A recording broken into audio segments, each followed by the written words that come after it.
দেড় বছরের মধ্যে ১ কোটি বেকার যুবকের চাকরির ব্যবস্থা করবে বিএনপি। হাসিনা পুত্র জয়ের ভার্চুয়াল বক্তব্যে পশ্চিমবঙ্গ রাজনীতিতে তীব্র প্রতিক্রিয়া। শবে বরাতে জিয়াউর রহমান ও খালেদা জিয়ার কবর জিয়ারত করলেন পরিবারের সদস্যরা। নির্বাচনে সেনাবাহিনীর ম্যাজিস্ট্রেসি ক্ষমতার যথাযথ প্রয়োগ চায় এনসিপি। দেশে নতুন জালেমের আবির্ভাব হয়েছে, তারেক রহমান। বিএনপি মহাসচিব মির্জা ফখরুল ইসলাম আলমগীর বলেছেন, বিএনপি ক্ষমতায় গেলে দেড় বছরের মধ্যে দেশের ১ কোটি বেকার যুবকের কর্মসংস্থানের ব্যবস্থা করা হবে। বুধবার ৪ ফেব্রুয়ারি দুপুরে ঠাকুরগাঁও সদর উপজেলার কিসমত, দৌলতপুর দাখিল মাদ্রাসা ও ঈদগাহ মাঠে আয়োজিত এক নির্বাচনী পথসভায় প্রধান অতিথির বক্তব্যে তিনি এ কথা বলেন। কর্মসংস্থান সৃষ্টি ও বেকারত্ব দূরীকরণে বিএনপির পরিকল্পনা তুলে ধরে তিনি বলেন, বিএনপি সরকার গঠন করলে কৃষিভিত্তিক শিল্প ও নতুন কলকারখানা স্থাপন করা হবে। পাশাপাশি যুবকদের জন্য বিশেষ কারিগরি ও প্রযুক্তি নির্ভর প্রশিক্ষণের ব্যবস্থা করা হবে, যাতে তারা দেশে ও বিদেশে কাজের সুযোগ পায়। মির্জা ফখরুল বলেন, বিএনপি কথার রাজনীতিতে নয়, কাজের রাজনীতিতে বিশ্বাস করে। তিনি অভিযোগ করে বলেন, সম্প্রতি কিছু নতুন রাজনৈতিক দল মানুষের সামনে অবাস্তব ও মিথ্যা প্রতিশ্রুতি দিচ্ছে। রাজনীতি করা সবার অধিকার, তবে জনগণকে বিভ্রান্ত করা উচিত নয়। ধর্মীয় অনুভূতির অপব্যবহারের সমালোচনা করে বিএনপির মহাসচিব বলেন, একটি পক্ষ ইসলামের নাম ব্যবহার করে মানুষকে প্রতারণা করছে। দাঁড়িপাল্লায় ভোট দিলে জান্নাত পাওয়া যাবে, এ ধরনের বক্তব্য সম্পূর্ণ বিভ্রান্তিকর। প্রকৃত মুসলমান জানে জান্নাত নির্ভর করে মানুষের আমল ও সৎ কাজের ওপর, কোনো প্রতীকে ভোট দেওয়ার ওপর নয়। কলকাতার Indian council for cultural relations ICCR মিলনায়তনে একটি বই প্রকাশ অনুষ্ঠানে ভার্চুয়াল বক্তব্য দিয়ে নতুন বিতর্কের জন্ম দিয়েছেন বাংলাদেশের সাবেক তথ্য ও যোগাযোগ প্রযুক্তি উপদেষ্টা সজীব ওয়াজেদ জয়। বাংলাদেশের ২০২৪ সালের জুলাই গণঅভ্যুত্থান আন্দোলন চলাকালে নিহতদের প্রসঙ্গ এবং চলমান নির্বাচন নিয়ে তার মন্তব্যকে ঘিরে কলকাতার রাজনৈতিক অঙ্গনে নানা প্রতিক্রিয়া দেখা দিয়েছে। বক্তব্যে সজীব ওয়াজেদ জয় বলেন, ২০২৪ সালের আন্দোলনের সময় অনেক নিরপরাধ মানুষের মৃত্যু হয়েছে এবং তার মতে এটি একটি ভুল ছিল। পাশাপাশি তিনি বাংলাদেশের বর্তমান নির্বাচন নিয়েও মন্তব্য করেন।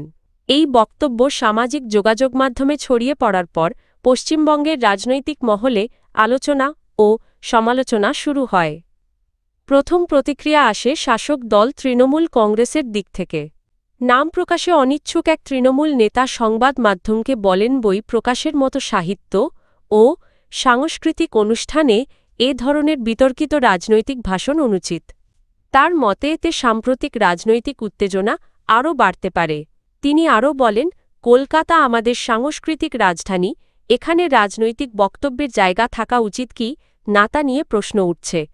অন্যদিকে বিরোধী দল ভারতীয় জনতা পার্টি বিজেপি প্রতিনিধি পঙ্কজ রায় অনুষ্ঠানে বক্তব্য রেখে বলেন, বাংলাদেশের রাজনৈতিক পরিস্থিতি নিয়ে মত প্রকাশ করা ব্যক্তিগত অধিকার।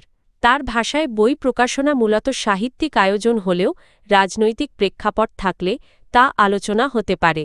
পবিত্র শবে বরাত উপলক্ষে বিএনপির প্রতিষ্ঠাতা ও সাবেক রাষ্ট্রপতি জিয়াউর রহমান এবং সাবেক প্রধানমন্ত্রী খালেদা জিয়া এর কবর জিয়ারত করেছেন তাদের পরিবারের সদস্যরা। মঙ্গলবার ৩রা ফেব্রুয়ারি দিবাগত রাতে তারা রাজধানীতে অবস্থিত এ দুই নেতার সমাধিতে উপস্থিত হয়ে গভীর শ্রদ্ধা নিবেদন করেন। এ সময় ফাতেহা পাঠ করা হয় এবং দেশ ও জাতির কল্যাণ কামনায় বিশেষ মোনাজাত অনুষ্ঠিত হয়। দোয়া শেষে পুষ্পস্তবক অর্পণের মাধ্যমে মরহুম ও মরহুমার স্মৃতির প্রতি সম্মান জানানো হয়।